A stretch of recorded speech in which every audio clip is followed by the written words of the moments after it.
মা দুইটা ভিক্ষা দাও, মা দুইটা ভিক্ষা দাও। আপনার নাম কি কামরুল? আমার নাম কামরুল। আপনার বাড়ি কি রসুলপুর গ্রামে? আমার বাড়ি রসুলপুরে। মা গো, তুমি আমার নাম জানো, আমার গ্রামের নাম জানো। তুমি কেডা মা? আমার আপনি চিনতে পারতেছেন না? তোমারে দেখা আমার বুকের ভিতরটা কেমন জানি মুসর দিয়ে উঠছে। কো না মা, তুমি কেডা? আমি আশা। আশা তো ছিল শারমিনের মায়ের নাম, তুমি কি সেই আশা? আমি সেই আশা, শারমিনের সেই ছোট্ট মাইয়া আশা। তুমি আর তোমার মা কই গেছিলা? আমি কত খুঁজছি তুমি করতে জন্য, কোনো গাড়ি খুঁজে পাই না। তার আগে আপনি কোন, আপনার এই অবস্থা কেন? আপনি রাস্তায় বসে এরকম ভিক্ষা করতেছেন? সব আমার পাপের ফল। তোমার মায়ের বাড়িতে বাইর করে দুর্নীতি পরে ঘর বাড়ি জমি জমা যা ছিল সব বন্ধ করে আমি জুয়া খেলছি।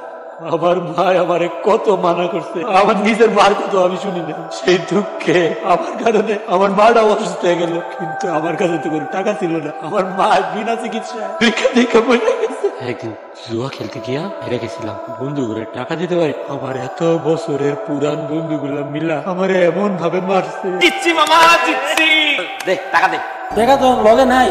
টাকা নাই মানে? টাকা না নিয়ে খেলতে আসছিস, টাকা এখনই ফেলবি। আমি তো কইলাম টাকা আমার ব্যবস্থা করে দিয়া দিব। টাকা এখনই এখানে দিবি, নাইলে তোর মাইরা ভস্কায় ফেলাম। আরে আরে আরে কি করতেছ? আরে আরে আমার শরীরের অর্ধেকটা অবশ হয়ে গেছে রে মা, আমি আর হাঁটতে পারি না। আমি আর পঙ্গু, আমি এখন রাস্তায় রাস্তায় ভিক্ষা করি না মা। আমার লাগেছে অন্যায়টা আমি করছি, এটার উচিত শাস্তি আল্লাহ হরে দিছে। এই শাস্তিটা আমার প্রাপ্য ছিল মা। আপা তুই আশা এনে ভিতরে যা। আপা আপা কামরুল ভাইয়া চাচি আইছে। আসসালামু আলাইকুম। ওয়ালাইকুম আসসালাম। কি ব্যাপার ভাবি? আপনার বড় মেয়ে শারমিন আর কামরুলের বিয়ার প্রস্তাব নিয়ে আপনার বাড়িতে আইছে।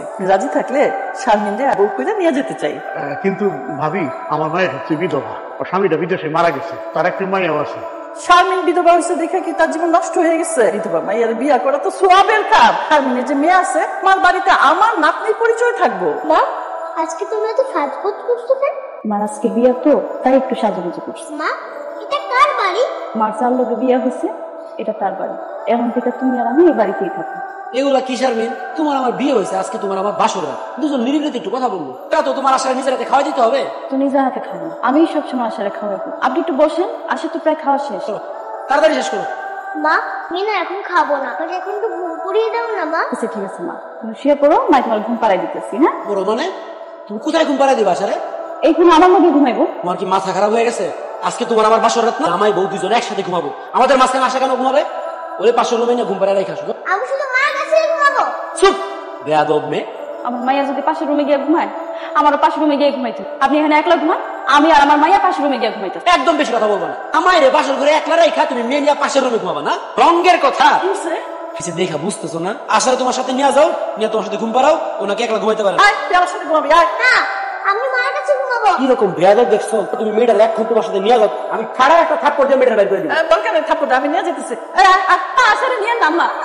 মা, আমার না খুব খিদা লাগছে, আমার কিছু খাইতে দাও না মা। একটু তাড়াতাড়ি রান্না বসো না, খুব খিদা লাগছে। আরে রান্না করে তো রান্না করার মতো কিছুই নাই, কি যে রান্না করবো কিছুই বুঝতেছি না। আম্মা, আমার একটু দিকে আসুন না।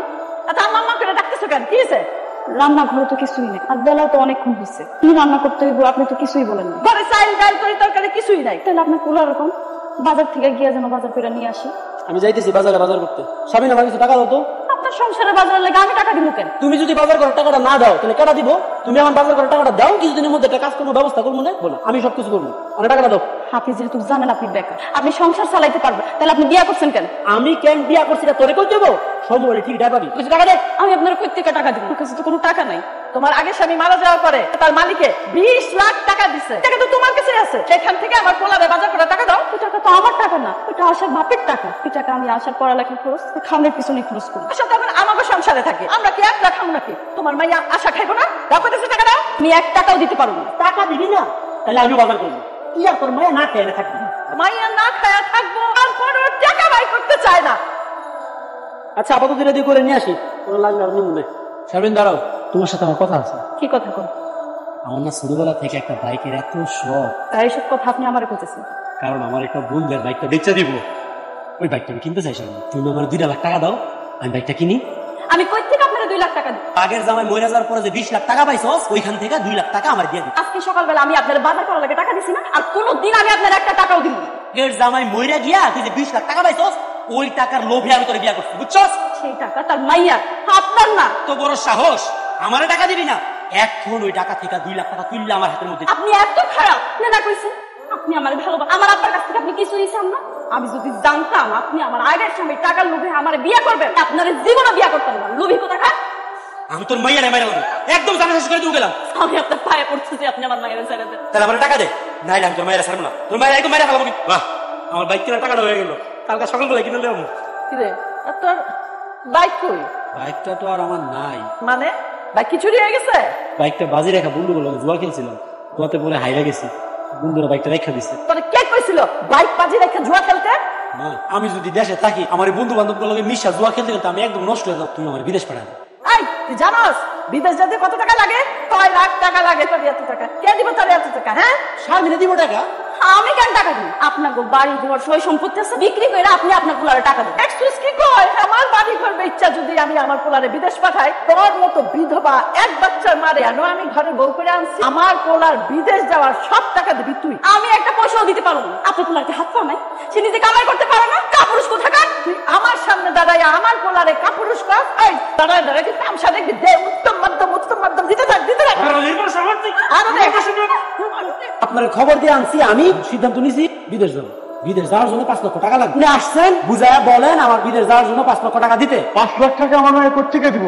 আর এত টাকা পাইবো কই? আপনার মাইয়ার আগের জামাই মইরা গিয়া তার অ্যাকাউন্টে 20 লাখ টাকা বাড়াইছে, আরে বুঝায় বল ওইখান থেকে 5 লক্ষ টাকা আমার দিতে। এটা তুমি কি করতে বাবা? এই টাকা তোমার মায়ের না, সেই টাকার মালিক ওই আশা। এই টাকার উপরে আমরা হাত দিতে পারবো না, আমাকে পাপ হইব। তাহলে আপনার এক বাচ্চার মাইয়ারে আমার বাড়িতে রাখা অসম্ভব। আমি খুব ভালো মানুষ মনে করছিলাম, আমার এই মায়েরা আপনার পুলারে বিয়ে করবার চাই না। আপা তুমি কি জানো এই লোকটা আমার কেন বিয়ে করছে? টাকার লোভে এই লোকটা আমার বিয়ে করছে। আব্বা আমি টাকা দিতে চাই নাই বললাম আমার উপর অনেক মারধর করছে। এই আপা তুমি টাকগুলো দেখতেছো না? সব মায়ের টাক। তুমি কোন জালিমের কাছে আমার তুলে দিচ্ছ? এই জালিমের কাছে আমার তুলে না দিয়া তুমি আমার টুকরা টুকরা করে নদীতে ভাসাই দিতে। আমার তোমাকে এত বড় সাহস, আমার মেয়েকে হাত তুলো। এই বলার সত্তা নামায়া পরে কথা কর। এখন এই মুহূর্তে আপনার মায়ের তালাক দিয়ে ঘরটা করে দিব আমি। তোর এখন তালাক দিয়ে দিতে 1 তালাক 2 তালাক 3 তালাক 5 তালাক। এটা হলো বেড়ে যান। আমি চলে দিতেছি, আমরা আপনি বিচার করবো।